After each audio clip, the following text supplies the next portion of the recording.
శ్రీ సీతారాం యెచూరి జేఎన్యూలో నాకు సీనియర్. 1970 దశకం చివరిలో నేను జేఎన్యూలో చదివేటప్పుడు ఆయన మాకు జేఎన్యూఎస్యు అధ్యక్షుడిగా పనిచేసేవారు. ఆయన ఒకవైపు ఎస్ఎఫ్ఐ నాయకుడిగా విప్లవ పోరాటాలు చేస్తూ సిపిఎం రాజకీయాల్లో చురుకుగా పాల్గొన్నప్పటికీ చదువులో కూడా చక్కటి ప్రతిభను కనపరిచి ఆయన క్లాస్లో ఇప్పుడు ఫస్ట్ నిలిచేవారు. ఆయన చక్కటి ఎకానమిస్ట్, మంచి ఆర్థికవేత్త.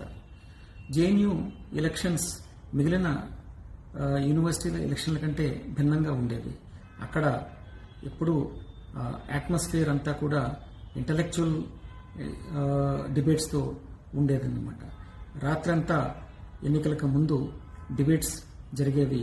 ఆ డిబేట్స్లో ఎవరైతే ఏ విషయం పైన సరే అనర్గళంగా మాట్లాడుతూ తమ యొక్క అవగాహనను తెలియజేయగలుగుతారో వారే జేఎన్యూఎస్యు అధ్యక్షులుగా ఇతర నాయకత్వ పదవులకు ఎన్నికయ్యేవారు.